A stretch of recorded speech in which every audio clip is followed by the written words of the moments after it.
जानकार बने, चौकन्ने रहें।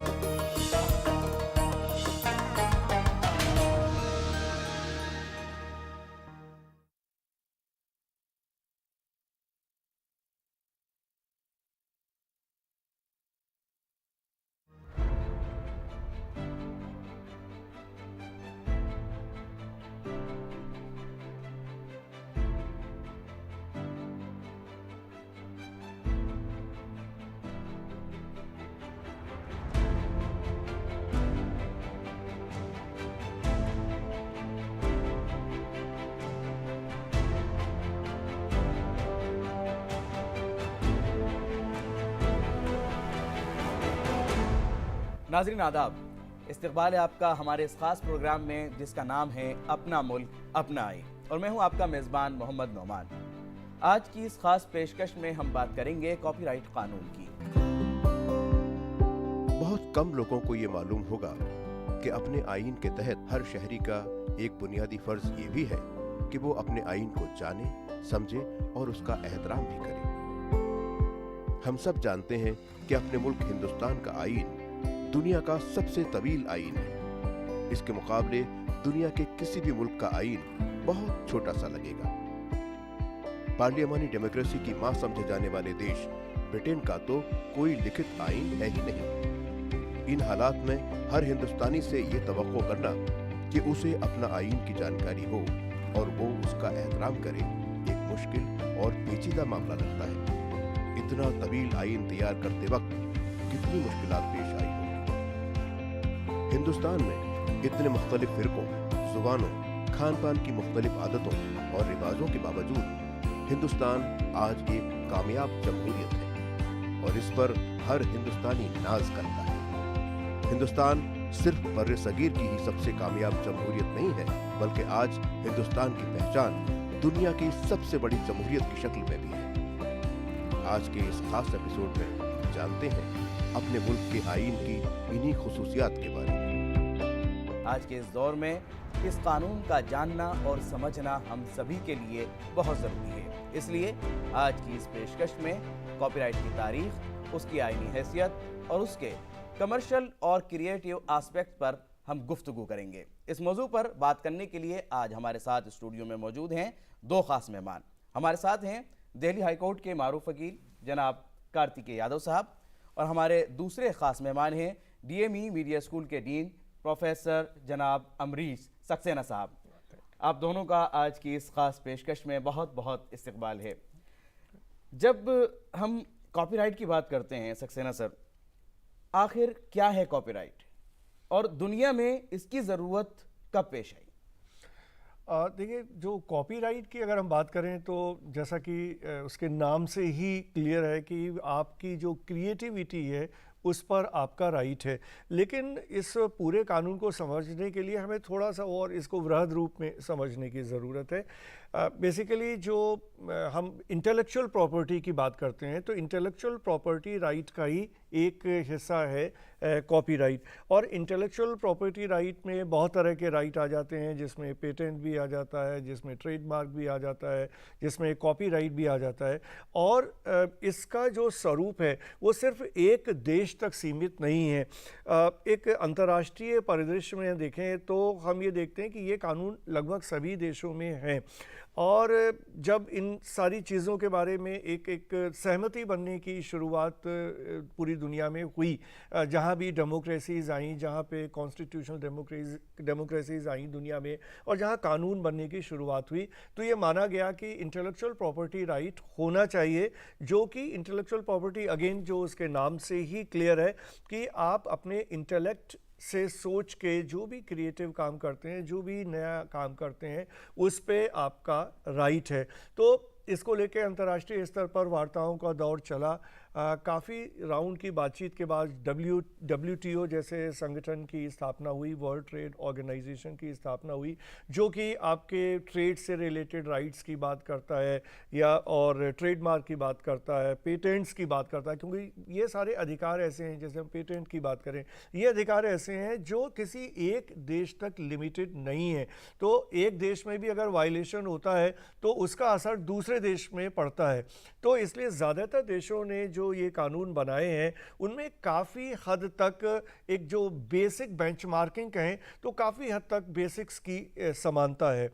और कॉपीराइट की हम बात करें, कॉपीराइट जैसे कि क्रिएटिविटी पे राइट है, तो भारत जैसे देश में, या मैं कहूँगा कि जो विकासशील देश हैं उनमें अभी भी धीरे धीरे अवेयरनेस तो आ रही है, लेकिन अभी उतनी अवेयरनेस नहीं है। और जब हम मुकाबला करते हैं जो डेवलप्ड कंट्रीज़ हैं, जो विकसित देश हैं, उनमें इन मुद्दों को लेके काफ़ी अवेयरनेस है, क्योंकि कॉपीराइट का दायरा, क्रिएटिविटी का दायरा काफ़ी बड़ा हो जाता है। चाहे हम फिल्म की बात करें, चाहे हम गानों की बात करें, चाहे हम नाटक की बात करें, चाहे पेंटिंग की बात करें, चाहे डिज़ाइनिंग की बात करें, मीडिया के कंटेंट्स की बात करें, तो बहुत सारी चीज़ें उसके दायरे में आ जाती हैं। तो इसलिए कॉपीराइट को मैं ये समझता हूँ कि काफ़ी उसका जो एक हिस्टोरिकल पर्सपेक्टिव है और इवॉल्व हुआ है ये राइट धीरे धीरे, एक लीगल राइट है, और लेकिन उसके जो और नुआंसेस हैं वो धीरे धीरे डेवलप हुई है, और आज भी ये कानून डेवलप हो रहा है। आज भी ये कानून जो है वो डेवलप हो रहा है, बढ़ रहा है आगे। कार्तिकेय साहब, भारत में इसको कब महसूस की गई है ज़रूरत कि यहाँ पर भी अब इस कानून के ऊपर एक कानून लाना ज़रूरी है और जो कॉपीराइट है वो लाया जाए?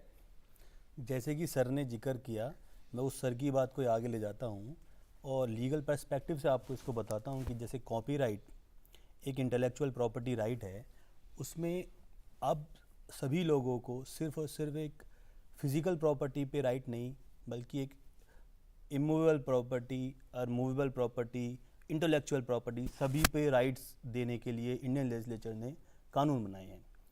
अगर हम हिस्टोरिकल बैकग्राउंड में इसके स्पेसिफिकली टू कॉपीराइट एक्ट के लिए ले जाता हूँ, तो मैं कहता हूँ starting from Berne convention international in 19th century में, जब लेट 19th सेंचुरी में जब बर्न कन्वेंशन आया, तब इंटरनेशनल जो कंट्रीज़ थी और जो डेवलपिंग कंट्रीज़ थी और जो डेवलप कंट्रीज थी, दे वर making a huge contribution to the intellectual properties.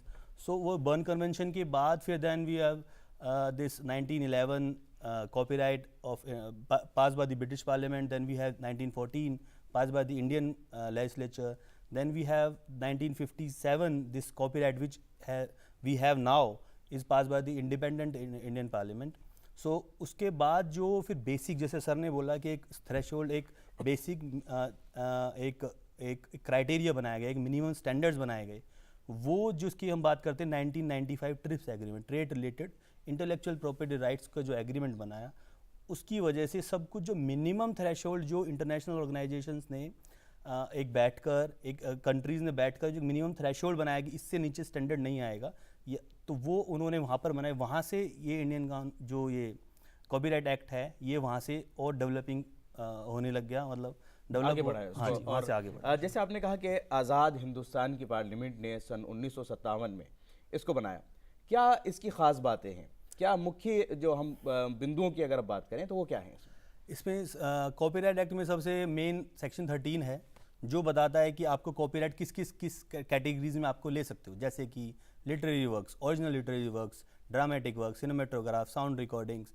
सो इनमें आपको एक कॉपीराइट मिल जाएगा कि अगर आपने क्रिएटिव माइंड से कोई ओरिजिनल वर्क बनाया है, then you have the rights over that product, over that original work. तो आप उसको एक्सप्लॉयटेशन, उसके बाद जो डेरिवेटिव्स बनेंगे, जो भी उसके बाद होगा, you have your rights and you can claim those rights and you can earn profit, you can earn revenue from those rights, you can earn reputation also. So that is more or less this, even अगर आपके works को आपने किसी को cell भी कर दिए हैं, तो उसके बावजूद भी आप उन राइट्स को ले सकते हो under the category of moral rights. तो आपके मोरल राइट्स, आपके वो राइट्स, आपकी अगर रेपुटेशन कोई और एक्सप्लॉइट करेगा तो आपके पास वो राइट्स भी कॉपीराइट एक्ट देता है, वो भी अगर आ जाता है। हाँ जी। अब जैसे आपने लिटरेरी सी बात की कि लिटरेरी में है, म्यूज़िक में है, इसके अलावा अमरीश सर और कौन कौन सी कैटेगरीज हैं जिसके अंदर कॉपीराइट मिलता है? देखिए, कॉपीराइट की जो ख़ास बात है वो ये है कि as soon as you create something, जैसे ही आप कोई चीज़ क्रिएट करते हैं उस चीज़ पे आपका अधिकार हो जाता है। ठीक है, हमारे यहाँ कॉपीराइट एक्ट है जो पार्लियामेंट ने पास किया है, लेकिन ऐसा नहीं है कि अगर कॉपीराइट में कोई चीज़ नहीं है, मतलब कोई लीगली अगर उस फ्रेमवर्क में नहीं है, रजिस्टर्ड नहीं है, तो आपका राइट ख़त्म हो गया। तो मेरे हिसाब से कॉपीराइट जो है वो एक नेचुरल राइट है।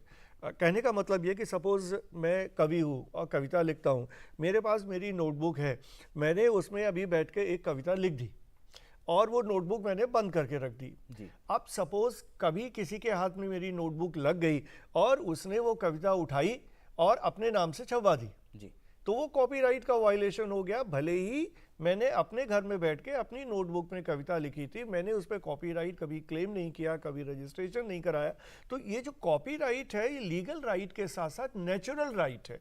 जैसे ही आपने कुछ किया, आप आर्टिस्ट हैं, आप ड्रॉ करते हैं कोई चीज़, आपने कोई चीज़ ड्रॉ की रख दी, अब कोई चाहे तो उसका मिसयूज़ से मतलब उसको लेके अपने नाम से छपवा दे, उस डिज़ाइन को कहीं लेकिन वो यूज़ कहीं करने ना कहीं लगे, सेल violation कर है। दे, तो ये वायलेशन हो जाएगा। तो कॉपीराइट लीगल राइट के साथ साथ एक नेचुरल राइट है और वो आदमी उसी वक्त एक्वायर कर लेता है जिस वक्त वो अपनी किसी काम की को क्रिएट करता है, क्रिएटिविटी अपनी दिखाता है। बहुत अच्छी बात आपने कही कि जिस वक्त वो क्रिएट करता है वहीं से उसका एक राइट बन जाता है। और आपने एक रजिस्ट्रेशन की बात कही कि अगर रजिस्ट्रेशन नहीं भी है जब भी वो उसका क्लेम है। कार्तिकेय सर, रजिस्ट्रेशन कितना इंपॉर्टेंट है और अगर रजिस्ट्रेशन नहीं है तब क्या प्रोसेस है, किस तरह कोई क्लेम करे? इस बात को मैं इस तरीके से कहूँगा, जैसे सर ने बताया कि आपने कोई प्रोडक्ट बनाया, उसके बाद आपने वो रजिस्टर कराया या ना कराया, उससे इस चीज़ पे फ़र्क नहीं पड़ेगा कि वो आपका प्रोडक्ट है या नहीं है। हालांकि अगर आपने वो रजिस्टर करा लिया तो आपको प्रूव करने में आसानी होगी कि यह आपका ही प्रोडक्ट है। आपने अगर उस पर कॉपीराइटेड प्रोडक्ट लिख लिया तो और लोगों को भी आसानी होगी, हाँ ये कॉपीराइटेड प्रोडक्ट है तो हम इसका मिसयूज़ ना करें। तो कई बेनिफिट्स हैं रजिस्ट्रेशन कराने के, और अगर नहीं भी कराते तो भी आपका वो ओरिजिनल वर्क ही कहलाएगा और आपके पास वो राइट, और state is recognizing your right.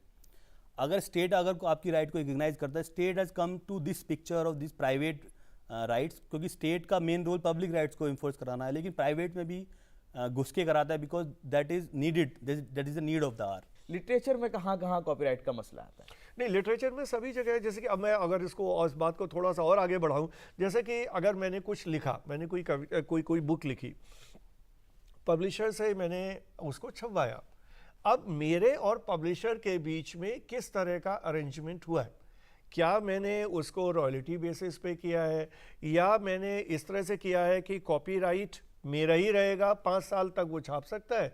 तो बहुत सारे केसेस में ये होता है कि जो राइटर्स हैं वो किसी एक पब्लिशर को 5 साल के लिए देते हैं, 10 साल के लिए देते हैं, 10 साल के बाद उनका कॉपीराइट वापस उन्हीं के पास आ जाता है, अब वो नहीं छाप सकता, फिर वो किसी दूसरे से को दे सकते हैं छपने के लिए। लेकिन वो जो पब्लिशर है वो नहीं छाप सकता, वो नहीं क्योंकि छाप वो 5 सकता। साल तक था जी। अगर उसके बाद वो 5 साल के बाद छापता है तो अब वो वायलेशन है। जी, लेकिन इसमें एक चीज़ और है कि कॉपीराइट पूरा भी मेरा हो सकता है, पार्शियली भी मेरा हो सकता है कि मैंने अपना कॉपीराइट को पार्शियली तो दे दिया किसी को, लेकिन पार्शियली मेरे ही पास है। जैसे कि हम फिल्मों से एग्जाम्पल उठा सकते हैं। सपोज मेरी एक स्क्रिप्ट है, मेरी एक कहानी है जिस पे कोई फिल्म मेकर फिल्म बनाना चाहता है, मैंने उसको दे दिया कि भाई ठीक है तुम इसमें फिल्म बनाओ, हिंदी में फिल्म बनेगी और ये इतने समय के लिए मैं अपना कॉपीराइट तुम्हें देता हूँ। अब सपोज तो ये मतलब ये पूरा कॉपीराइट और पार्शियली कॉपीराइट वाले मसले को भी समझना ज़रूरी हो जाता है। तो अब उसने क्या किया, उसने फिल्म तो बनाई, उसकी फिल्म बढ़िया चल गई, उसके बाद उसने क्या किया, 4 लैंग्वेजेस में डब करा ली। ये आपका उससे ये वायलेशन हो जाएगा, violation। क्योंकि ये तो मैंने इसके लिए तो बेचा नहीं था, या फिर उसको मुझसे परमिशन लेनी पड़ेगी और मैं उसके एवज में पैसा लूंगा, मैं उसको परमिट करूंगा कि ठीक है उसको करो, नहीं तो कॉपीराइट का वायलेशन हो जाएगा। तो ये इस तरह के मसले भी जो हैं स्टोरी राइटर है वो क्लेम कर सकते हैं। जी। तो इन चीज़ों का भी ध्यान रखना कॉपीराइट पे बहुत ज़रूरी हो जाता है। बिल्कुल, आपने सही कहा। कार्तिकेय जी, आपने कानून के बारे में बताया कि 1957 में कानून बना। वक्त और ज़रूरत के साथ साथ जो तकाजे होते हैं कानून में तब्दीलियाँ आती हैं। अब तक इस कानून में क्या कुछ तब्दीलियाँ आई? जैसे मैंने आपको बताया, जैसे ट्रिप्स एग्रीमेंट आया। ट्रिप्स एग्रीमेंट एक ऐसा मेजर बूस्टिंग एग्रीमेंट है जिसने कानून में काफ़ी तब्दीली लाई, जिसकी वजह से कानून में तब्दीली आई है, और इंटेलेक्चुअल प्रॉपर्टीज़ में काफ़ी आई हैं, पेटेंट्स में, ज्योग्राफिकल इंडिकेशंस वगैरह में, कॉपीराइट्स में भी। उस कानून से हाँ, एक इसको हम पॉजिटिव एस्पेक्ट के तरह भी देख सकते हैं कि ये इसकी वजह से लोगों के अंदर एक टेंडेंसी आ गई कि हाँ वो अपना प्रोडक्ट को कॉपीराइट करवा लें।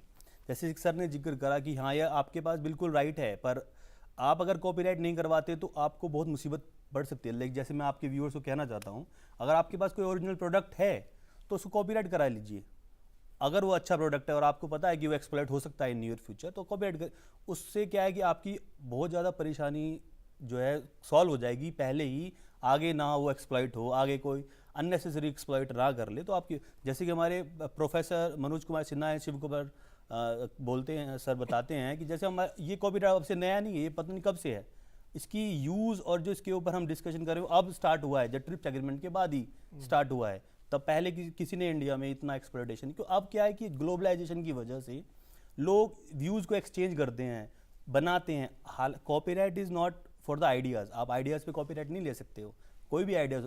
अब अगर जिसने वो आइडिया को आपका चोरी करके और मैंने कोई प्रोडक्ट बना लिया तो उस पर कॉपीराइट मेरा हो जाएगा। आपका आइडिया मैंने चोरी किया, मेरा प्रोडक्ट, और मैं अर्न कर रहा हूँ अब।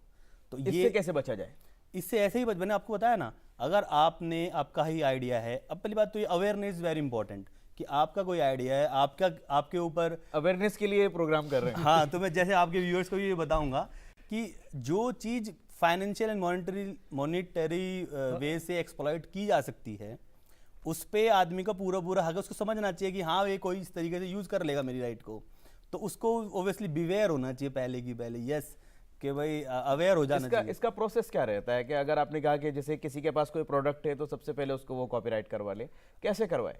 तो इसका प्रोडक्ट ये होता है, जैसे आपके पास जो सर ने बताया मैन्युस्क्रिप्ट हो, आपके पास कोई ओरिजिनल टेक्स्ट हो, वो आप अपनी कॉपी दो, बोर्ड में देकर जाओ, वो चेक करेंगे, या वो एक टाइम फ्रेम बनाएंगे कि ये प्रोडक्ट आपका ही है या नहीं है। वही मैं जानना चाहता था, क्या किस तरीके की फ्रेमिंग की गई है, कहाँ जाएगा वो इंसान, जैसे आपने कहा बोर्ड में जाना पड़ेगा, हाँ, कि तो किस तरह से उसको करवाना पड़ेगा? बस जैसे कॉपीराइट बोर्ड्स बने हुए हैं, उनकी जुरिडिक्शन है, जैसे कि नॉर्थ की, साउथ की, इधर की, तो उधर वो अपने बोर्ड अपने देखेगा कि कहाँ पर मेरा बोर्ड पास पड़ेगा, वहाँ जाए, अपनी एप्लीकेशन फाइल करे उस बोर्ड को, वो फिर आपके एप्लीकेशन को देखेगा। सब कुछ एक टाइम रूल्स बना रखे हैं कॉपीराइट बोर्ड ने, वो एक टाइम फ्रेम के हिसाब से आपके सारी चीज़ों को सुनेगा और दूसरी पार्टी को भी सुनेगा, पब्लिक डोमेन में जाएगा। फिर उसके बाद आपके पास एक सर्टिफिकेट आ जाएगा कि हाँ आपका ये प्रोडक्ट जो है, पास एक कॉपी रखेगा और आपको एक कॉपीराइट का सर्टिफिकेट दे देगा। फिर आपका पास अगर वो चीज़ कहीं वायलेट होती है तो आपके पास वो सर्टिफिकेट आपके पास एक प्राइम फेसाई प्रूफ होगा कि हाँ ये प्रोडक्ट आपका ही है और ये कोई वायलेट ना करे। जी अमरीश जी कुछ कहना चाह रहे हैं? जरूर। इसमें एक और ज़रूरी चीज़ है, एक तो ऑनलाइन भी पॉसिबल है, तो एक तो यही मैं जी हाँ, अच्छा और बताया इसको दूसरी point जो को। खास बात है कि मैं गया कॉपीराइट बोर्ड में और मैंने अपने डिटेल्स डाले और कहा कि ये मेरा प्रोडक्ट है, ये मेरी क्रिएटिविटी, डज नॉट मीन कि मुझे इमीडिएटली कॉपीराइट मिल जाएगा। जी वो उसका नोटिफिकेशन करेगा कॉपीराइट बोर्ड, और जिससे कि हो सकता है कि उसका मैंने ही नकल मार के और उसको कॉपीराइट बोर्ड में पहुंच गया कि ये मेरा प्रोडक्ट है, तो वो उसका नोटिफिकेशन होगा और एक टाइम फ्रेम के अंदर कॉपीराइट बोर्ड लोगों से ये कहेगा कि अगर किसी और को कुछ ऑब्जेक्शन है तो वो ऑब्जेक्शन लगा सकता है। तो इसलिए ये सुनिश्चित करना भी तो जरूरी है, मेरे कहने से ही किसी चीज पे मेरा राइट नहीं हो जाएगा ना। हो सकता है आप कॉपी करके मैं ही कॉपी करके उसको ले रहा हूँ, कॉपीराइट ले रहा हूँ। वहां जो बोर्ड है वो चेक करेगा जी कि ये आपका है ओरिजिनल या नहीं जी, या अगर कोई क्लेम कर रहा है तो वो आ जाए। जी जैसे कि सर ने बताया, तो अभी जैसे कानून में काफ़ी तब्दीली आई हैं, तो अगर उसने ये बोल दिया, बोर्ड ने अगर ये बोल दिया कि नहीं आपका प्रोडक्ट नहीं है ये, और जबकि वो आपका ही है, तो आप क्या करोगे फिर? ये भी एक इम्पोर्टेंट सवाल बनता है, उस सिचुएशन में क्या करें? तो आप फिर अपील पे जाओगे। तो अब अपीलेट बोर्ड सब हटा दी गई हैं, गवर्नमेंट ऑफ इंडिया ने एक नोटिफिकेशन से एक बिल पास करके, एक एक्ट बना के, तो अब सीधा कोर्ट जाना पड़ेगा। अब आपके पास एक सोल्यूशन है कि आप yes you can go to the high court directly. जैसे दिल्ली में क्या होता है कि आप हाई कोर्ट की एक डिवीजन है, आईपीआर डिवीजन, तो वो स्टार्ट 2021 से स्टार्ट हुई, तो वो स्पेसिफिकली फॉर आईपीआर पर्पसेज है। जो भी आईपीआर के मैटर्स आएंगे वो उस बेंच में आएंगे, वो स्पेशलाइज्ड होंगे और वो आपकी चीज़ों को सुनेंगे। वही आपको प्रूव करना पड़ेगा कि हाँ ये मेरा ही प्रोडक्ट है, ये आपके पास रेमेडी है।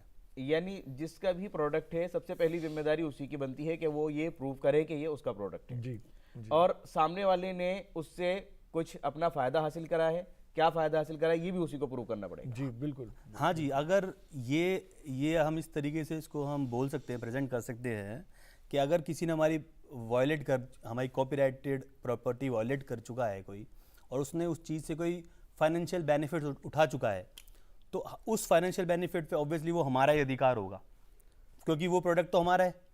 अब उसने रॉन्गफुल पोजेस करके मेरी प्रॉपर्टी को जो भी फ़ायदा उठाए वो मेरे फ़ायदे हैं, लेकिन इसमें लायबिलिटी क्या बनती है इंडिया में कि मुझे ही पहले प्रूव करना पड़ेगा कि हाँ वो मेरी प्रॉपर्टी है और उसने यस इतना फ़ायदा उठाया, वो मुझे अपनी प्लेंट में देना पड़ेगा कि हाँ इसने फ़ायदा, इसमें मेरा हक है, फिर वो प्रूव करेंगे इस चीज़। अमरीश जी, इंटरनेशनल अगर हम बात करें तो किस तरह के अब पैमाने हो गए हैं, किस तरह के ज़ाब्ते हो गए हैं इस चीज़ को रोकने के लिए, इस चीज़ की पकड़ के लिए, ख़ास तौर से लिटरेचर की अगर हम बात थोड़ा सा मुश्किल है।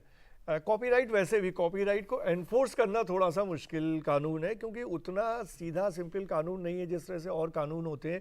क्योंकि बाकी कानूनों से कॉपीराइट में क्या फ़र्क है कि ये एक मोटे तौर पे इंडिविजुअल राइट है। भाई मैं लेखक हूँ तो मेरा राइट हो गया, मैं फिल्म मेकर हूँ तो मेरी फिल्म पे मेरा राइट हो गया। तो इसमें समाज का हित उस तरह से नहीं है कि या कोई मॉनिटरी उस ढंग से नहीं है जो बाकी कानूनों में होता है। तो थोड़ा सा डिफाइन करना मुश्किल होता है इंटरनेशनल पर्सपेक्टिव से। जैसे कि उदाहरण के लिए कि जो और ये हुए हैं इस तरह के इंसिडेंट, जैसे मैं बता रहा हूँ। सपोज़ मैंने कोई किताब लिखी और वो किताब इंडिया में किसी पब्लिशर ने छापी और उसके बाद उसका इंटरनेशनली सर्कुलेशन हुआ। आज के ज़माने में तो वैसे भी बहुत आसान है कि अमेज़ॉन पे चली गई, यहाँ चली गई, कहीं भी है तो इंटरनेशनल सर्कुलेशन। या चलिए अमेज़ॉन तो एक अलग तरह का एग्जांपल हुआ, वो किताब मेरे एक पाकिस्तान के डिस्ट्रीब्यूटर ने ले ली, वो पाकिस्तान में बेच रहा है। पब्लिशर इंडिया का ही है, डिस्ट्रीब्यूशन एक यहाँ हो गया, एक अमेरिका में हो गया, एक यूके, सब जगह मेरी किताब बिक रही है। तो अब सपोज़ क्या हुआ कि किसी दूसरे देश ने उस किताब को वहाँ के किसी पब्लिशर ने छाप लिया, ठीक है, मेरी किताब है 1,000 रुपये की, वहाँ उसने कॉपी मार के एक नया प्रिंटिंग कर ली और वो 500 रुपये में बेचने लगा। किताब मेरी ही लिखी हुई है और वहाँ कोई दूसरा आदमी उसको छाप के बेच रहा है और मुनाफा कमा रहा है जी। जैसे जसवंत सिंह की किताब के साथ ये हुआ था, ये रियल इंसिडेंट है। जो पाकिस्तान के ऊपर उनकी किताब आई थी वो एकदम बहुत बड़ी डिमांड में आ गई, उतनी कॉपीज़ अवेलेबल नहीं थी, पाकिस्तान में बहुत ज़्यादा डिमांड में थी वो, तो पाकिस्तान के एक पब्लिशर ने छापना शुरू कर दिया उसको। सब कुछ वही है, बुक सेम वही है, नाम उनका, बुक वही, सब कुछ वही, लेकिन वो उसने खुद छापी तो ऑब्वियसली उसकी कॉस्ट तो बहुत कम आई और उसने कमाया। और जो लेखक है जसवंत सिंह के पास तो कोई रॉयल्टी उसकी आ नहीं रही थी। उससे ऐसी सिचुएशन में ऑथर ऐसी स्थिति में जो ऑथर है या पब्लिशर है उसको पाकिस्तान में जाके क्लेम करना पड़ेगा कि ये मेरी क्रिएटिविटी है और उसको वो कोई वायलेट कर रहा है। अगर आप इसमें कुछ ऐड करना चाहें। नहीं सर, तो क्या इस तरह की अथॉरिटीज हर मुल्क में होती हैं कि जहां आप जाकर के दूसरे देश का एक नागरिक? नहीं, हर देश में कॉपीराइट तो ऑलमोस्ट सारे ही देश में है, जो भी WTO के मेंबर है खास तौर से, तो सारे देशों में कॉपीराइट कानून है जी। कार्तिकेय जी, आप इसमें क्या थोड़ा डिस्प्यूट है एक्चुअली। क्या है कि कॉपीराइट एक्ट का एक्स्ट्रा टेरिटोरियल ऑपरेशन, कि आपकी कॉपीराइट वायलेट अगर यहाँ हुई है, देश में अगर हुई है और सपोज करो एक XYZ कोई कंट्री है अलग, वहाँ पर वायलेटर है, सिचुएट कर रहा है और वहाँ पर वो अर्न कर रहा है रेवेन्यू, जो भी कुछ बात है, तो आपके पास क्या रेमेडी है? अब आप वहाँ जाओगे, इतना ज़्यादा सब कुछ नहीं, ऐसा नहीं है। आप इसमें भी ना कोर्ट के दो व्यूज़ रहे हैं, लेकिन ये सेटल अब हो चुका है कि यस, कि जहाँ पर अंडर सेक्शन 62 आई थिंक, आपकी जहाँ पर आपकी प्लेंटिफ जो प्लेंट करेगा, प्लेंटिफ का जो रेजिडेंस है वो वहाँ पर ही केस फाइल करेगा डिस्ट्रिक्ट कोर्ट में, और वो रेमेडी वहीं पर मिल जाएगी उसको इंफ्रिंजमेंट की। इसमें एक चीज़ है कि जो भी कॉपीराइट वो वायलेट हुई है, वो वायलेट इंडियन टेरिटरी में कहीं ना कहीं किसी भी फॉर्म में बेसिक वायलेशन जरूर होना चाहिए इंडिया में। जैसे इंटरनेट के थ्रू अगर आपका स्टोर था और आपने परमिशन नहीं दी थी पास होने के लिए इंटरनेट को, तो वो वायलेशन यहाँ हो गया। जैसे ही इंडिया में वायलेट हुई, आपको रेमेडी मिल जाएगी इंडिया में। पर इसमें भी एक और इशू आ जाता है कि जो कंट्रीज़ हैं जो जिनके साथ इंडिया की ट्रीटी है, उसके साथ तो आप ऑब्वियसली आप रेमेडीज ले सकते हो। जैसे प्रोफेसर शिव कुमार सर बताते हैं कि जिनके साथ आपकी बायलैटरल ट्रीटीज ही नहीं है, उससे आप कैसे रेमेडीज लोगे? कोई आप कैसे एनफोर्स कराओगे? कैसे करेंगे? तो वो एक बहुत बड़ी और ऐसे केसेस होते हैं कि खासतौर से ऐसी जगहों से वायलेशन करवाया जाता है कि कोई एक जजीरा है या कोई आइलैंड है, वहाँ से जाकर के इस तरीके का वायलेशन करवाया जैसे कि नहीं, इसीलिए मैंने कहा ना कि इंटरनेशनल लेवल पे बहुत ही मुश्किल है कॉपीराइट को एनफोर्स करना, क्योंकि वो अलग तरह का थोड़ा सा राइट है। और चूंकि इंडिविजुअल राइट है, एज ए लेखक मेरा राइट वायलेट हुआ है तो मैं ही चिंतित रहूँगा उसके लिए। बाकी तो ना मेरे देश में कोई इसके लिए चिंतित होगा, ना जिस देश में वायलेट हो रहा है, ना वहाँ की सरकार या वहाँ की मशीनरी मेरे लिए नहीं परेशान। लेकिन आपका जैसे सर एक अच्छा खासा एक्सपीरियंस है इसमें, लिटरेचर में जो पेपर्स होते हैं वो पढ़े जाते हैं, बुक्स इधर से उधर जाती हैं, वहाँ इस तरीके से फिर कैसे चेक होता है? वहाँ तो बहुत अब मतलब कंपैरेटिवली टेक्नोलॉजी ने बहुत आसान कर दिया है। एकेडमिक फील्ड में क्या है, जैसे कॉन्फ्रेंसेज हैं, पेपर प्रेजेंटेशंस हैं, पेपर पब्लिकेशन, अब वहाँ बहुत आसान हो गया है। जितने भी इंस्टीट्यूशंस हैं, यूनिवर्सिटीज़ हैं, सबके पास प्लैग चेक करने का, प्लेगरिज्म चेक करने का सॉफ्टवेयर है। तो जैसे हमने भी अपने इंस्टीट्यूशन में डीएमई में उसको लगा रखा है, तो वो टर्निटिन है और भी कई सॉफ्टवेयर्स हैं। तो हमने तो अपने स्टूडेंट्स तक के लिए कंपलसरी किया हुआ है कि वो जो असाइनमेंट सबमिट करेंगे, हर एक को एक्सेस दी है वहाँ पे उस सॉफ्टवेयर को यूज़ करने की। असाइनमेंट सबमिट करेंगे, वहाँ जाके प्लैग चेक की रिपोर्ट लगाएंगे, उस रिपोर्ट के साथ हमें सबमिट करेंगे। तो जैसे ही किसी ने कॉपी मार के असाइनमेंट बनाया, वो वहीं पकड़ में आ जाता है, वो खुद ही ठीक करके भेजता है, उन्हें खुद ठीक करना पड़ जाता है। करके भेजता है। इसी तरह कॉन्फ्रेंसेस में, जैसे कि हम अपने यहाँ जैसे डीएमई में ICAN अपने जो इंटरनेशनल कॉन्फ्रेंस करते हैं, जितने भी पेपर्स आते हैं हम चेक कर लेते हैं उसमें प्लेगरिज्म का कितना कंपोनेंट है। अगर वो 20% से ऊपर जा रहा है, उसके भी अलग अलग मापदंड हैं, अलग अलग कॉन्फ्रेंसेस अलग अलग लेवल पे। हम ये करते हैं कि जो भी 20% से ऊपर अगर उसमें प्लैग है, तो हम ऑथर को भेज देते हैं कि भाई इसको ठीक करके भेजो, इतने प्लैग के साथ हम इसको एक्सेप्ट नहीं कर सकते। इसी तरह से पब्लिशर्स हैं, जो भी इंटरनेशनल पब्लिशर्स हैं, जो भी अच्छे पब्लिशर्स हैं, वो क्या करते हैं कि जैसे हमने ही पेपर्स दिए कि उसको बुक फॉर्म में छापना है, या मैंने ही कोई किताब लिखी, मैंने पब्लिशर को दी, सबके चेक पॉइंट्स बने हैं पब्लिशर के। वो हमारी मैन्यूस्क्रिप्ट लेगा, वो अपने लेवल पे उसको चेक करेगा, वो भी चेक करेगा और अगर उसे कहीं जहाँ जहाँ गड़बड़ अच्छा, प्लैग चेक में क्या है, आपका वो पता लग जाता है लाइन बाई लाइन कि कहाँ से आपने कहाँ कितना से लिया है और कितना कितना है, ये एक पैराग्राफ उठाया है, ये 2 लाइनें उठाई हैं, सारा रिपोर्ट में आ जाता है। तो वो हमको वापस भेज देगा, वो सारी प्लैग रिपोर्ट लगा के भेज देगा कि भैया ये आपकी रिपोर्ट है, अब इसको आप ठीक करिए, तभी हम आपकी किताब छापेंगे। यानी इंटरनेशनली भी, और जैसे आप बता रहे हैं कि अब यहाँ हमारे यहाँ भी इंस्टीट्यूट्स के अंदर इस तरह के सॉफ्टवेयर्स आ गए हैं और ये पकड़ अब होने लगी है, खुद ही चेक करना पड़ेगा और इसको काफी हद तक रोकने की कोशिश जो है वो कामयाब हो रही है।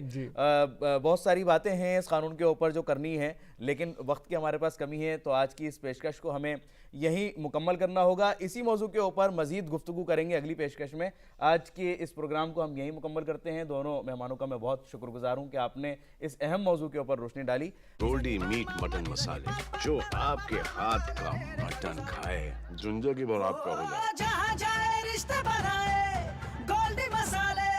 आज की इस खास पेशकश में हम बात करेंगे कॉपीराइट कानून की। बहुत कम लोगों को ये मालूम होगा कि अपने आईन के तहत हर शहरी का एक बुनियादी फर्ज ये भी है कि वो अपने आईन को जाने, समझे और उसका एहतराम भी करे। हम सब जानते हैं कि अपने मुल्क हिंदुस्तान का आईन दुनिया का सबसे तवील आईन है। इसके मुकाबले दुनिया के किसी भी मुल्क का आईन बहुत छोटा सा लगेगा। पार्लियामानी डेमोक्रेसी की मां समझे जाने वाले देश ब्रिटेन का तो कोई लिखित आईन है ही नहीं। इन हालात में हर हिंदुस्तानी से ये तवक्को करना कि उसे अपना आईन की जानकारी हो और वो उसका एहतराम करे एक मुश्किल और पेचीदा मामला लगता है। इतना तवील आईन तैयार करते वक्त कितनी मुश्किलात पेश आई होंगी। हिंदुस्तान में इतने मुख्तलिफ फिरकों, जुबानों, खान पान की मुख्तलिफ आदतों और रिवाजों के बावजूद हिंदुस्तान आज एक कामयाब जमहूरियत है और इस पर हर हिंदुस्तानी नाज करता है। हिंदुस्तान सिर्फ बर्रे सगीर की ही सबसे कामयाब जमहूरियत नहीं है, बल्कि आज हिंदुस्तान की पहचान दुनिया की सबसे बड़ी जमहूरियत की शक्ल में भी है। आज के इस खास एपिसोड में जानते हैं अपने मुल्क के आईन की इन्हीं खुसूसियात के बारे में। जी हाँ, मौजूदा दौर में इस कानून को जानना और समझना हम सभी के लिए निहायत ज़रूरी है। इस कानून की तारीख से लेकर आखिर इसमें क्या कुछ अहम अदालत के फैसले आए हैं उनको भी जानने की कोशिश करेंगे और आखिर क्या कुछ है इसका दायरा। इन तमाम बातों पर गुफ्तगू करने के लिए हमारे साथ मौजूद हैं 2 खास मेहमान। हमारे साथ हैं दिल्ली हाई कोर्ट के मारूफ वकील जनाब कार्तिकेय यादव साहब और हमारे दूसरे खास मेहमान हैं डीएमई मीडिया स्कूल के डीन जनाब प्रोफेसर अमरीश सक्सेना साहब। आप दोनों का आज की इस पेशकश में बहुत बहुत इस्तकबाल है। अमरीश सर, आपका अच्छा खासा तजुर्बा है, अगर हम लिटरेचर की बात करें तो वहाँ से भी और अगर मीडिया की बात करें तो वहाँ से भी। जब हम कॉपीराइट की बात करते हैं तो कौन कौन से ऐसे इश्यूज़ हैं जो सबसे ज़्यादा सामने आते हैं? इश्यूज़ का मतलब हुआ जैसे कि अगर लेखन से रिलेटेड है कि किसी ने आपकी चीज़ को अपने नाम से छाप दिया, तो वहाँ पर एक बड़ा मसला आता है। और बहुत सारे जो वायलेशंस के मामले हैं वो फिल्मों से होते हैं कि फिल्मों में कहानियों की चोरी बहुत ज़्यादा होती है। मैंने एक कहानी लिखी, मैं 10 प्रोड्यूसर्स के पास गया, किसी को पसंद नहीं आई तो वो कहेंगे ऑब्वियसली आपको कॉपी अपनी देनी पड़ेगी, मैन्युस्क्रिप्ट देनी पड़ेगी। हाँ, तो कह देंगे मैं पढ़ करके देखूंगा, हाँ, पढ़ के छोड़ जाइए। देखूंगा और छोड़ जाइए। और उसके बाद वो किसी और नाम से, पता लगा 5 साल बाद वो देखता है कि किसी और नाम से फिल्म बनी हुई है। आप क्या करेंगे ऐसे में? ये बहुत ही बड़ा मसला है कॉपीराइट को लेके, और इसके रेजोल्यूशन के बहुत आसान तरीके नहीं है, लेकिन हैं। जैसे फिल्मों की अगर मैं बात करूँ तो फिल्मों में राइटर्स एसोसिएशंस हैं। तो अगर मैं राइटर हूँ तो मैं उस राइटर्स एसोसिएशन की मेंबरशिप ले लूँगा, और जब भी मैं कोई कहानी लिखूँगा वहाँ जाऊँगा और उनसे ठप्पा लगवा लूँगा। तो एक कॉपी हो गई, मतलब मेरा रजिस्ट्रेशन हो गया, कॉपीराइट मूवमेंट में नहीं भी गया। ये आपका सेफ जोन हो गया। हाँ, ये सेफ जोन हो गया। उसके बाद मैं किसी को भी दूंगा, उसकी फोटोकॉपी करा के भेजूंगा, उसको पता है कि ये कॉपीराइट, ये राइटर्स एसोसिएशन का ठप्पा लगा हुआ है, फिर मेरे मिसयूज करने का, उस होने का चांस जो है वो कम हो जाएगा। लेकिन इस तरह के में भी लोग जो वायलेशन करने वाले हैं वो रास्ते ढूंढ लेते हैं, वो थोड़ा सा यहाँ से वहाँ से चेंज करेंगे और नई स्टोरी बना लेंगे। अब ऐसे में, ऐसे वायलेशन में मैं अगर लेखक हूँ, मुझे प्रूव करना थोड़ा सा मुश्किल होगा कि ये मेरी कहानी है, क्योंकि बेसिक थॉट ले लिया, बेसिक प्लॉट ले लिया, बाकी चेंजेस चाहे आपकी कहानी हो या आपका गाना हो, कुछ भी। इसके अलावा एक और मतलब बहुत महीन वायलेशंस होते हैं। अब है भी कि नहीं, ये भी एक विवाद का विषय। जैसे कि सपोज मेरी कहानी है, मेरा नॉवेल है, किसी ने मुझसे करार कर लिया और मैंने उसको उस फिल्म को बनाने के लिए दे दिया, उसके एवज में मैंने पैसा ले लिया। अब उसके बाद उसने जो फिल्म बनाई, मेरी कहानी को पूरी तरह से तोड़ मरोड़ दिया जी। ये भी बहुत ही कंट्रोवर्सी इस तरह की होती है। हालांकि इसका जवाब ये है, जो एक सर्वमान्य इसमें हम सभी लोग मानते हैं कि जो भी क्रिएटिव, मतलब जो फिल्म मेकर है, उसको इतनी क्रिएटिव फ्रीडम है कि वो प्रेजेंटेशन अपने हिसाब से करे। ऐसा नहीं है कि मैंने कहानी उसको भेज दी तो वो वर्ड बाय वर्ड मेरी कहानी को ही फॉलो करेगा, प्रेजेंटेबल वे में उसको देखने की कोशिश लेकिन अगर करेगा। मुझे पसंद नहीं आया तो मैं उसको कोर्ट में तो ले ही जा सकता हूँ। कॉपीराइट में झगड़े इस तरह के काफी हैं। गानों में बहुत झगड़े जी, ये बहुत ज्यादा गानों में बहुत, जिस तरह से कहानी में झगड़ा है उसी तरह गानों में बहुत झगड़ा है। और गाने, मेरे एक मित्र थे, उन्होंने गाना लिखा, वो उनका किसी मैगजीन में छपा। उसके बाद उनके एक क्लास फेलो थे जो बाद में बॉम्बे चले गए, वो बड़े प्रतिष्ठित गीतकार हो गए। अब दोनों की एक ही मैगजीन में कविताएं छपा करती थी यंग एज में। उन्होंने उसकी कविता उठाई और 1-2 लाइन ऊपर नीचे की और उसको लगा दिया, वो एक फिल्म में चला गया। उन्होंने एक दिन गाना सुना, बोले यार ये तो मेरा लिखा हुआ है। तो मैंने कहा यार बात करो उनसे। उन्होंने फिर अपने मित्र को फ़ोन लगाया, यार मेरा गाना तुमने मार दिया। तो उन्होंने बात ही करनी बंद कर दी।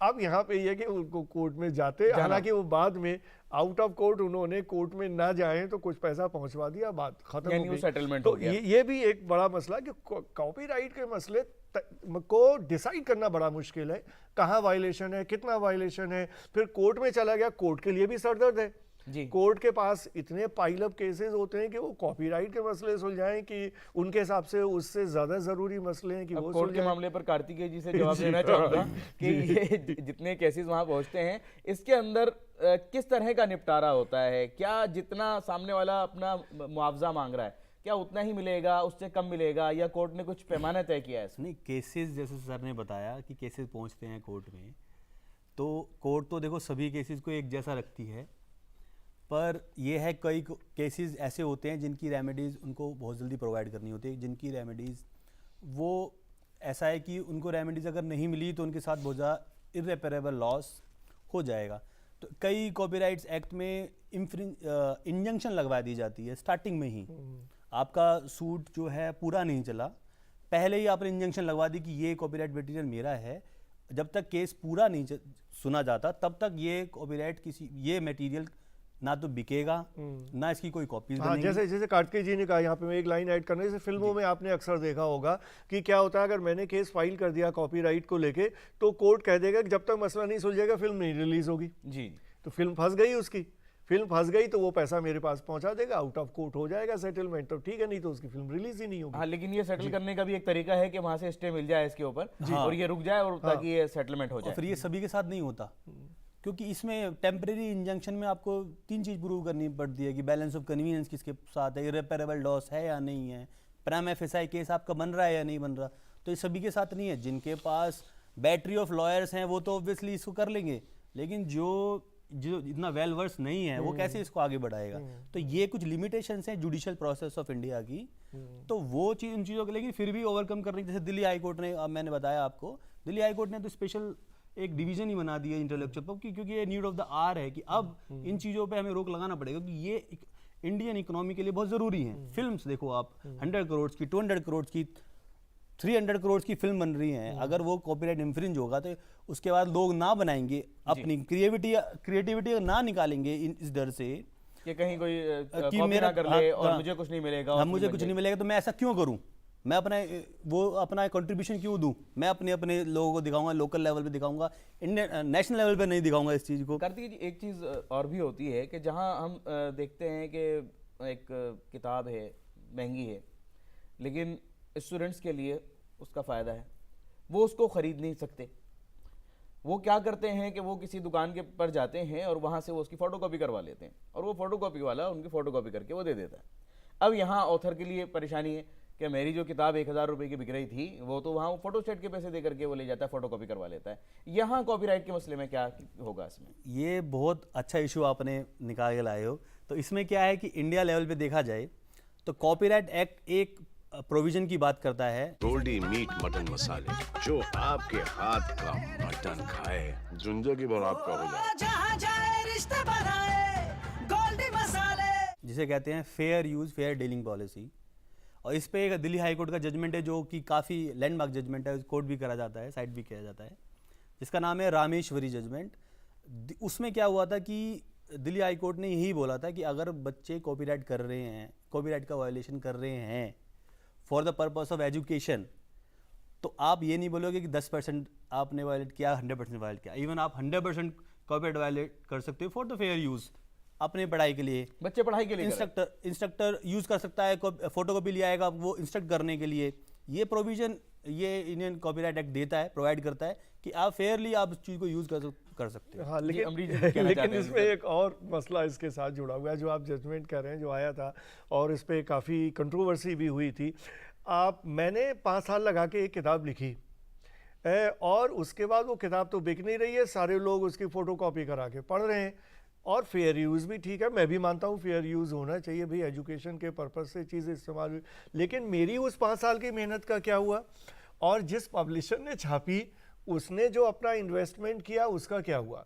तो यहाँ पे कोर्ट का व्यू काफ़ी हद तक यही है जो कार्तिकेय जी ने बताया कि फेयर यूज़ के हिसाब से स्टूडेंट्स अगर पढ़ रहे हैं तो ठीक है, उनको फ़ोटोकॉपी करा के पढ़ने देना चाहिए। लेकिन अब पूरी किताब 300 पेज की किताब है, वो 300 पेज की फ़ोटोकॉपी हो गई, वो 100 रुपये में उनको हो गई, 1000 की जगह 100 रुपये में उनका काम हो रहा है। लेकिन अगर ये प्रैक्टिस लीगली ठीक भी है, लेकिन अगर इस प्रैक्टिस को हम परमिट करें तो फिर कल को लोग लिखना पढ़ना बंद कर देंगे, क्योंकि वैसे भी लिखने पढ़ने का जो प्रोफेशन है वो रिवार्डिंग नहीं है। और उसके बाद फिर तो मैं करूँगा ही क्यों, जब मुझे एक पैसा नहीं मिल रहा है मेरी मेहनत का। तो ये कहीं ना कहीं एक बैलेंस होना चाहिए, बैलेंस होना चाहिए। अब वही स्टूडेंट जो एक ऑथर की जो किताब है उसकी फोटोकॉपी करवा करके पढ़ लेता है, अब उसका जब रिसर्च का मामला आता है तो वो रिसर्च के अंदर कहीं से वो उसी तरह कंटेंट को कॉपी करके आपके पास सबमिट करवा देता है। उस सिचुएशन में किस तरह से आप चेक करते हैं, या वहाँ भी उसके लिए कोई रियायत या छूट? नहीं, देखिए वहाँ चेक करना तो जो मैंने पहले भी बताया था आपको कि वो बहुत आसान है। आजकल इस तरह के सॉफ्टवेयर हैं, बहुत आसानी से चेक हो जाएगा। कितनी रियायत देते हैं उसमें भी आप?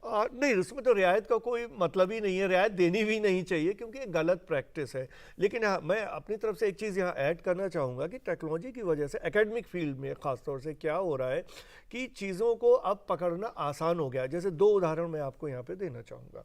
एक तो ये है कि जैसे पीएचडी करते हैं लोग, ठीक है, किसी भी सब्जेक्ट में आप पीएचडी कर रहे हैं, तो पीएचडी करने के बाद ज़्यादातर यूनिवर्सिटीज़ ने अब ये कर दिया है कि आप पहले हार्ड बाउंड सबमिट करते थे, अभी भी फाइनल हार्ड बाउंड ही सबमिट करेंगे आप थीसिस को, लेकिन उसकी आपको उसकी सॉफ्ट कॉपी भी सबमिट करनी। गुड। और सॉफ्ट कॉपी चेक होती है।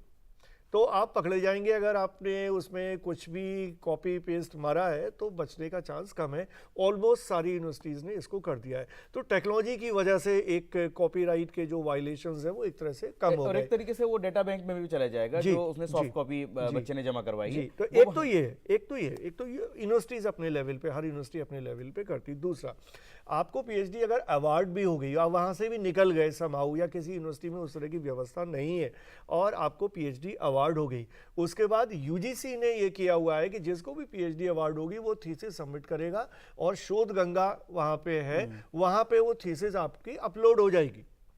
अगर गड़बड़ की है तो आप वहां पकड़े जाएंगे। अच्छा, वहां अगर पकड़ हो जाती है हाँ। और पीएचडी अवार्ड हो चुकी है, हाँ। उस सिचुएशन में क्या होगा? उस सिचुएशन में मैं ऐसे तो नहीं बता सकता कि क्या होगा, कोई केस मेरी निगाह में नहीं है, लेकिन उसमें आप जिसकी भी पीएचडी है वो खटाई में पड़ सकती है, क्योंकि वो पब्लिक डोमेन में ये प्रूव हो जाएगा कि आपने नकल मारी। कोई भी चेक कर सकता है उसको, आपकी थीसिस को, और अगर गड़बड़ है वो रिपोर्ट कर सकता है, जिस यूनिवर्सिटी में वहाँ रिपोर्ट कर सकता है। और रिपोर्ट किया और कोई यूनिवर्सिटी जांच करके उस बात को सही पाती है तो निश्चित रूप से उसकी पीएचडी रद्द हो जाएगी। तो अपनी पीएचडी को खतरे में ना डालें, अपनी थीसिस को खतरे में ना डालें। अब जैसे सर ने बताया कि बहुत ज्यादा चेक एंड बैलेंस है, सब जगह पर पकड़ हो सकती है, तो उस चीज से अब बचा जाए। जहां तक फेयर यूज की बात है तो हाँ, पढ़ाई के मामले में आप फोटोकॉपी करवा करके पढ़ सकते हैं, लेकिन जब कुछ सबमिट करने की बात आती है थीसिस, तो वहां ये हरकत ना करें।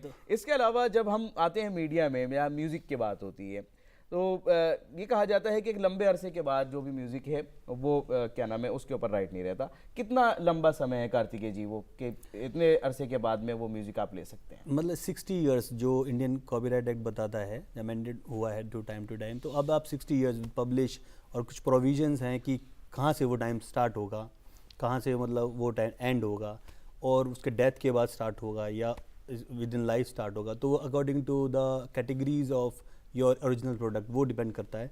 पर फिर भी अगर हम देखें तो जनरली 60 इयर्स एक ऐसी टर्म है, ड्यूरेशन है कि जब 60 ईयर तक योर कॉपीराइट सबसिस्ट।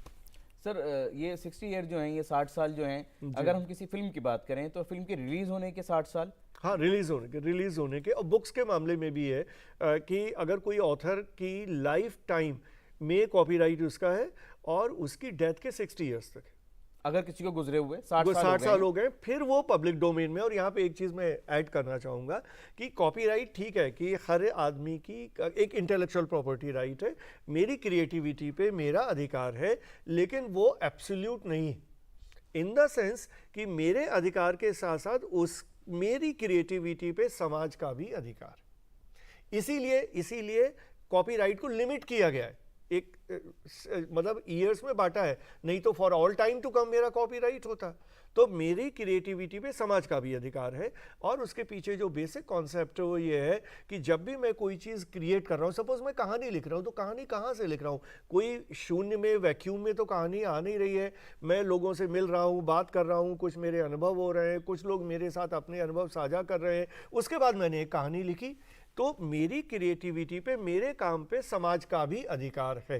तो इसीलिए फेयर यूज का भी जो बेसिक अवधारणा है वो यही है। कार्तिकी जी से कुछ रिएक्शन लेना चाहूंगा, कुछ कहना चाह रहे हैं? जैसे सर ने बताया कि जैसे एक पर्टिकुलर ड्यूरेशन तक आपकी एक इंटेलेक्चुअल प्रॉपर्टी आप इंजॉय कर सकते हो, तो वो यस कि ओब्वियसली समाज के पास भी अधिकार है। तो एक्ट ने लिमिट कर दिया है कि yes till 60 years you are enjoying your property, you are enjoying your creativity.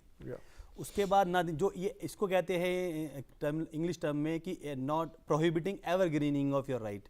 तो अब आप उसके बाद ये नहीं है कि आपने एक बार एक प्रॉपर्टी ली तो आपके बाद आपके बच्चे एंड देन आपके और आगे हायर जो भी होते रहेंगे वो इसको यूज़ करते रहे, नहीं, वो आपको यस फिर आपको पब्लिक डोमेन में वो फ्री ऑफ कॉस्ट देनी पड़ेगी, लिमिटेड डोनेशन। ये देखा जाए तो एक कंपल्शन है उसके ऊपर। हाँ, ये आप क्योंकि एक्ट जो लॉ है वो आपको 60 तक प्रोटेक्ट कर सकता है, 60 इयर्स तक, उसके बाद वो प्रोटेक्ट नहीं करेगा। और ये पूरी दुनिया में है। जैसे हम शेक्सपियर की किसी नॉवेल पे उठा के यहाँ पे फिल्म बना लें तो there will be no copyright violation. Duration में क्या कि ये है क्या, according to the countries it depends, कि जैसे यूएस 70 इयर्स तक दे देता है, पहले बर्न कन्वेंशन 50 इयर्स तक की बात करता था, और कई अलग कंट्रीज हैं जो ड्यूरेशन अपने डोमेस्टिकली डिसाइड करते हैं कि कब तक वो उसको मतलब आप प्रोटेक्ट करोगे उसकी कॉपी। सर ये तो हमने लिटरेचर की और म्यूजिक की बात की। अब अगर कोई गाना है जी और मैं उसे अपनी आवाज में गा रहा हूँ जी, ठीक है, किसी ने उस वक्त में गाया था, किसी ने लिखा था, लेकिन मैं अपनी आवाज में गा रहा हूँ और एक उसके अंदर एक अलग म्यूजिक देने की हम कोशिश कर रहे हैं अपने पास से। जी।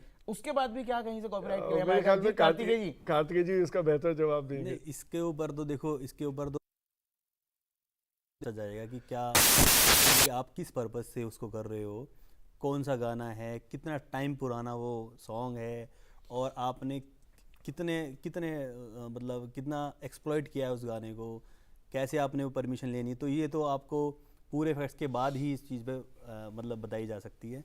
लेकिन जैसे सर ने जिक्र किया था कि जैसे आप जैसे एक म्यूज़िक प्रोड्यूसर है, वो अपने पास राइट्स ले लेता है सारी, तो क्या होता है कि ये रेलेवेंट इशू है, ये मतलब आपके व्यूअर्स को पता होना चाहिए।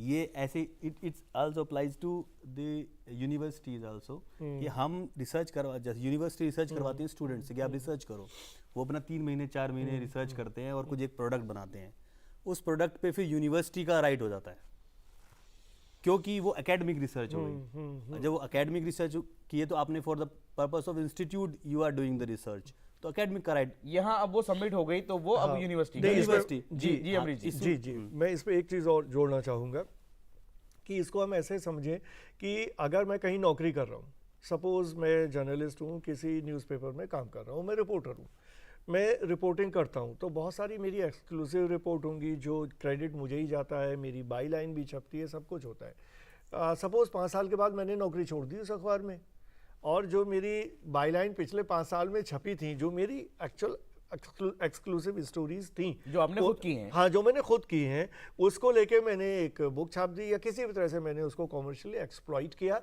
कॉपीराइट एक्ट के हिसाब से मैं ये नहीं कर सकता। ये कॉपीराइट एक्ट का वायलेशन है, क्योंकि अगर कोई काम मैंने पैसा लेके किया है, मतलब किसी के एम्प्लॉयमेंट में किया है, तो मेरी जो क्रिएटिविटी है उस पे कॉपीराइट उस संस्थान का है जिसने मुझे नौकरी पे रखा था और जो मुझे सैलरी दे रहा था। यानी आपने उसका पैसा उस ऑर्गेनाइजेशन से ले लिया है। जी, इसलिए अब उस पर अधिकार जो है उस ऑर्गेनाइजेशन का है, जिसके तहत आपने वो काम किया। जी, ये तमाम चीजों में लागू होगा, चाहे वो न्यूज हो या आप किसी भी इदारे में या किसी इंस्टीट्यूट में आप काम कर रहे हैं। एग्जैक्टली, बल्कि इसमें अगर हम मैं इसको दूसरी तरीके से देखता हूँ, इसमें अगर जैसे इंस्टीट्यूट के रिस्पेक्ट में देखें तो ऑब्वियसली वो इंस्टीट्यूट होगा, पर हाँ, इंस्टीट्यूट इतने लिबरल होते हैं कि they provide you certificate, yes you can use this and publish your book with your own name, तो ये हो जाता है कभी कभी ना, पर लेकिन अंडरस्टैंडिंग होती है वहाँ कर सकते हैं। और जैसे आपने बताया, जैसे न्यूज़ के लेकर या कंपनीज हैं, जो कमर्शियल कंपनीज हैं, वो सर्वेज कराती हैं, रिपोर्ट्स मंगवाती हैं, बहुत पैसा लगता है उसमें, करोड़ 10 करोड़ सर्वे करवाने पूरे ऑल ओवर इंडिया में एक पर्टिकुलर प्रोडक्ट कि वो अच्छा लगता है। अब दूसरी कंपनीज क्या करती हैं कि उसके एम्प्लॉयज को तो ले लिया, उसकी सर्वे रिपोर्ट भी मंगवा ली, उस बेसिस पे वो नया प्रोडक्ट लॉन्च करती है। ऐसे क्या है, वो फाइनेंशियल लॉस था, वो ले लिया गया। वो सर्वे एक एक्स कंपनी ने इन्वेस्ट किया पैसा सर्वे बनवाने के लिए, उसके बाद वो प्रोडक्ट लॉन्च करने वाले थे, उससे पहले वो सर्वे रिपोर्ट किसी वाई कंपनी को चली गई, ठीक है, उसने उस सर्वे रिपोर्ट बेसिस पे अपना प्रोडक्ट लॉन्च करके फाइनेंशियल प्रॉफिट, मतलब प्रॉफिट्स उन्होंने अर्न कर लिए। तो ये क्या, ये कॉपीराइट ऑब्वियसली इंफ्रिंज हो गया, और ये एम्प्लॉयज़ के थ्रू हुआ। एम्प्लॉय ने बोला कि मैंने ये सर्वे करवाया था अपने उस पर और मैंने इसको इधर दे दिया और मैंने उस कंपनी को नहीं दिया। तो ऐसे एक सिमिलर जैसे यूनिवर्सिटी वाला बताया था, ऐसे ही एक कंपनी बेस पे भी you are violating the copyrights of the company has the copyright over that. Amrish sir ji, piracy का भी एक बहुत बड़ा मसला है जो इसको हमें समझना चाहिए, जो कॉपीराइट के दायरे में ही है। एक फिल्म मेकर ने फिल्म बनाई और पता लगा कि वो पूरी फिल्म कॉपी हो गई और बाहर निकल गई और पहले ही इलेक्ट्रॉनिक मीडिया में चली गई, या अभी मैंने देखा कुछ एक नई फिल्म अभी आने वाली है, उसके पूरी तो नहीं, उसके कुछ कहीं से उन्होंने मार दिए। और ये बेसिकली 2 जगहों पे होता है इस तरह का, क्योंकि फिल्म बड़ा इंटरेस्टिंग विषय है तो उसको सभी लोग जानना समझना चाहते हैं। तो उसमें जब पोस्ट प्रोडक्शन में फिल्म जाती है, वहाँ लैब से निकल सकती है बाहर, या जिस समय रिलीज हुई सिनेमा हॉल में वहाँ से कॉपी हो सकती है। तो वो कॉपी मार के, और वो फिल्म पहले बहुत पायरेटेड सीडीज जैसे आती थी, अब तो चूंकि जब से OTT आया तो लोगों को फिल्म वहाँ मिलने लगी, लेकिन पायरेटेड सीडीज खूब चलती थी पहले। अब तो पायरेसी ज़्यादा हो चुकी है, अब तो सबके पास अवेलेबल रहती है, उनकी फटाफट बनाते हैं, फटाफट दूसरे को दिखाते हैं। अच्छा, कहीं पहले तो वे में पायरेसी होती है। 25 से 30 सेकंड तक म्यूजिक ले लिया जाता था किसी भी गाने का, कहीं भी। जी, अब उसकी क्या पोजीशन है, क्या मना कर दिया गया है, बिल्कुल उस पर पाबंदी, अब कुछ भी यूज नहीं किया जा सकता? नहीं, कार्तिक जी बताएं कितने सेकंड नहीं, तक ले ऐसा सकते कोई हैं? सेकंड का एक्चुअली वही मैंने आपको बताया, ऐसा कोई सेकंड का कुछ नहीं है। अगर कॉपीराइट किसी की है तो है, 1 सेकंड पर भी है और फुल सॉन्ग और फुल जो भी प्रोडक्ट है उस पर है। अगर नहीं है तो नहीं है। और अगर आप यूज़ कर रहे हो फॉर सम पर्पस, तो पर्पस देखा जाएगा इसमें किस पर्पस से आप वो यूज़ कर रहे हो। वो 10 सेकंड 30 सेकंड, तो जनरली ये मतलब एक मिसकंसेप्शन थी कि बात 30 सेकंड एक वैसे आप मतलब एक फेयर यूज पॉलिसी में आप यूज कर रहे हो उसको फॉर एक्सप्लॉयटेशन। हालांकि ये मिथ है लोग। लेकिन सर फेयर यूज पॉलिसी के अलावा एक और कॉन्सेप्ट आ जाता है कि शादी ब्याह के अंदर 50,000 1 लाख और उससे भी ज़्यादा लोग लेते हैं और वीडियोग्राफी करते हैं पूरी मैरिज सेरेमनी की, और उसके अंदर वो फिल्मी गाने इस्तेमाल करते हैं। तो वो भी मतलब वो भी एक्सेप्शन में आ जाता है कॉपीराइट के, वो भी फेयर यूज की तरह वो भी एक्सेप्शन ही है। वहाँ जो है उन फिल्म मेकर्स को जो बना रहे हैं वीडियोग्राफी, उनको इजाज़त है, वो जो बना रहे हैं हाँ उनको इजाज़त है। जो मतलब लोकली पर्सनल पर्पस के लिए कोई वीडियो शूट कर रहा है उनको इजाज़त है। अगर वो लेकिन वो उस वीडियो से जिस ओरिजिनल ओनर की राइट्स को एक्सप्लॉइट करता है तो फिर वहाँ वो इंफ्रिंजमेंट वाला इशू आ जाएगा, अदरवाइज नहीं आएगा। अभी आप कोई गाने प्ले कर रहे हो, कोई मूवी प्ले कर रहे हो, कोई परफॉर्मेंस कर रहे हो किसी कॉपी, तो वो सब कॉपीराइट के अंदर एक्सेप्शन में आ जाएगा। लेकिन अगर वही चीज़ अगर ज़्यादा बढ़ जाती है और आप फिर फाइनेंशियल अर्निंग करने लग जाते हो तो फिर वो वहाँ पे अच्छा, रिलीजियस प्लेसेस पर गानों की धुन होती हैं लेकिन बोल उनके दूसरे होते हैं और वो उसका इस्तेमाल करते हैं, वहाँ पर भी क्या कुछ हाँ इस वो भी तरीके देखो की है? रिलीजियस पर्पस के लिए देखो ना, रिलीजियस पर्पस में कोई अगर ये इसमें भी एक इशू ये आया था कि आपने जो वो फंक्शन ऑर्गेनाइज किया है उसमें आपने क्या टिकट वाली पॉलिसी रखी है क्या? आपने मतलब कि टिकट अब धार्मिक फंक्शन में कहाँ टिकट नहीं लगता कर, है सर? अगर नहीं करते ऑब्वियसली जब आप कुछ अर्न नहीं कर रहे, इसमें जनरल रूल मैं ये बता सकता हूँ कॉपीराइट जनरल रूल इज कि आप अगर कोई फाइनेंशियल बेनिफिट उठा रहे हो उस चीज़ से तो obviously you are infringing the rights of, क्योंकि वो फाइनेंशियल बेनिफिट ओरिजिनल ओनर को मिलना चाहिए। हाँ, कहीं ना कहीं। अब वो उसको नहीं मिल रहा है बिकॉज आप अगर नहीं उठा रहे हो तो ऑब्वियसली फिर आपको नहीं होगे। अमरीश जी, ये ग्लोबल विलेज अब बन चुका है, किस तरह के अगर हम अब ऑनलाइन ज़्यादातर स्टडी से लेकर के तमाम चीज़ें ऑनलाइन है, किस तरह के नए चैलेंजेस सामने आ रहे हैं कॉपीराइट के मामले? देखिए चैलेंजेस तो पहले भी थे, अभी भी बहुत है, लेकिन जो मैं कहना चाहूँगा सबसे ख़ास बात ये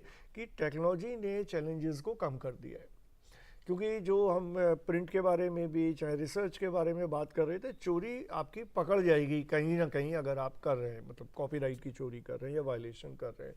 इसी तरह से जो डिजिटल मीडिया है या सोशल मीडिया है कहीं भी है, जैसे उदाहरण के लिए कि हमने कोई यूट्यूब पे प्रोग्राम बनाया और कहीं से चाहे म्यूज़िक चोरी किया, चाहे हमने विजुअल्स चोरी किए, उसको बना दिया यूट्यूब पे डाल दिया, वो वहीं से इमीडिएटली हमारा वहीं से वो लोग रोकेंगे, उनके पास फिल्टर्स लगे हुए, वो डिटेक्ट कर लेंगे आपने कहाँ से कहाँ पकड़ा हुआ है और इमीडिएटली आपका चेक हो जाएगा।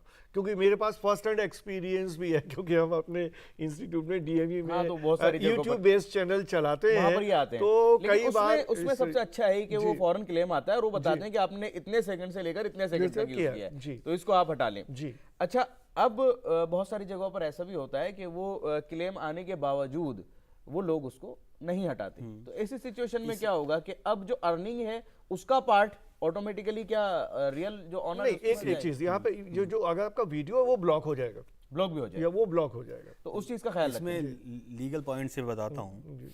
जैसे सर ने बताया कि जैसे सर ने जो बोला मैं उसका कॉन्ट्राडिक्टरी व्यू है मेरा, कि जैसे टेक्नोलॉजी बोल सकते हैं लेकिन कि जैसे आप सर ने बताया है कि जो टेक्नोलॉजी के आने से कॉपीराइट की जो इंफ्रिंजमेंट है वो मतलब कम हो चुकी है, आपने ये बोला। मैं बोला जैसी टेक्नोलॉजी इतनी ऑगमेंट हुई है ना उतनी कॉपीराइट केसेस बढ़ रहे हैं, बढ़ने के साथ साथ उसके चेक एंड बैलेंस भी बढ़ते हैं। जब एक परेशानी बढ़ती है तो उसका सॉल्यूशन भी आने लगता है। तो चेक एंड बैलेंसेस नहीं बढ़ सकते, टेक्नोलॉजी इतनी ज़्यादा अब इतनी एडवांस हो चुकी है कि आप बहुत आसानी से यूज़ कर रहे हो उस चीज़ को और इतनी आसानी से एक्सप्लॉइट कर रहे हो उसको, मतलब फाइनेंशियल लॉस ही पहुँचा रहे हो ओरिजिनल ओनर को, कि आप बस यूज़ कर लिया खत्म। एक बार आपने कोई मूवी पायरेटेड मूवी देखी, आपने वो देखी उसके बाद दोबारा नहीं देखता कोई मूवी। आपने अगर वो 100 रुपये की टिकट थी या 200 की टिकट थी, वो 200 रुपये ओरिजिनल ओनर के पास जाने थे, वो नहीं गए, मैंने एक बार देखी खत्म, फिर मैं बार की मेरे पास है नहीं। बुक्स का केस अलग होता है कि वो मैं अपने पास रखता हूँ, पढ़ता रहूंगा, वो एक बार मूवी को देख ले उसके बाद कौन देखता है। यहाँ एक इम्पॉर्टेंट बात है इससे निकल के आती है कि एनफोर्समेंट। जी, एनफोर्समेंट। तो जो हमारा कॉपीराइट का एक्ट है उसका एनफोर्समेंट बहुत मुश्किल है, और ये पायरेसी के बारे में अगेन बहुत ज़्यादा है।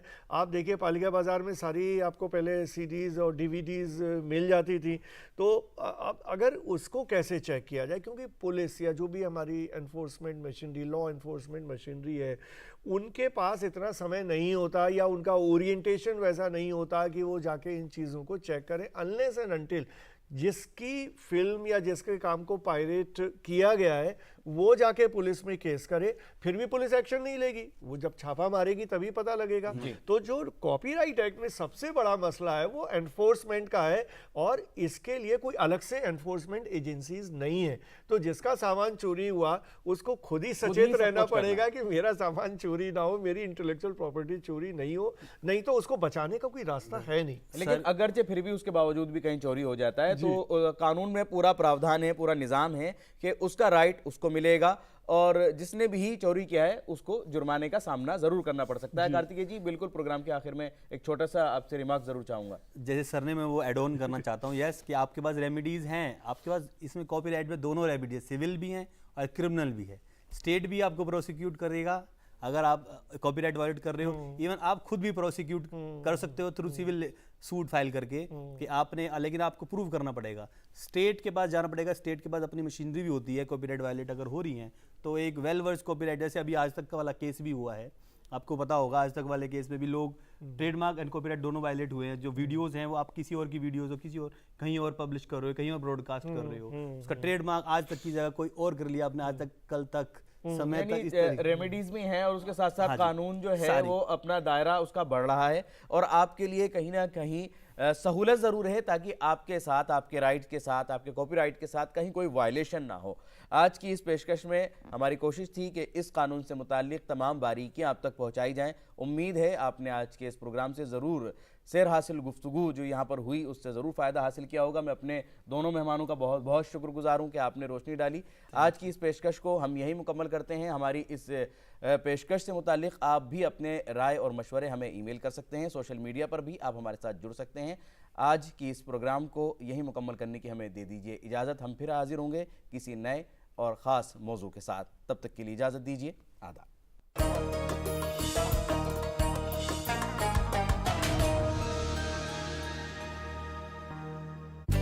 हमारा डेजर्ट आ गया पर हमारी चैंपियन नहीं आई अब तक। बिल भरने के पहले तो आएगी ना। So girls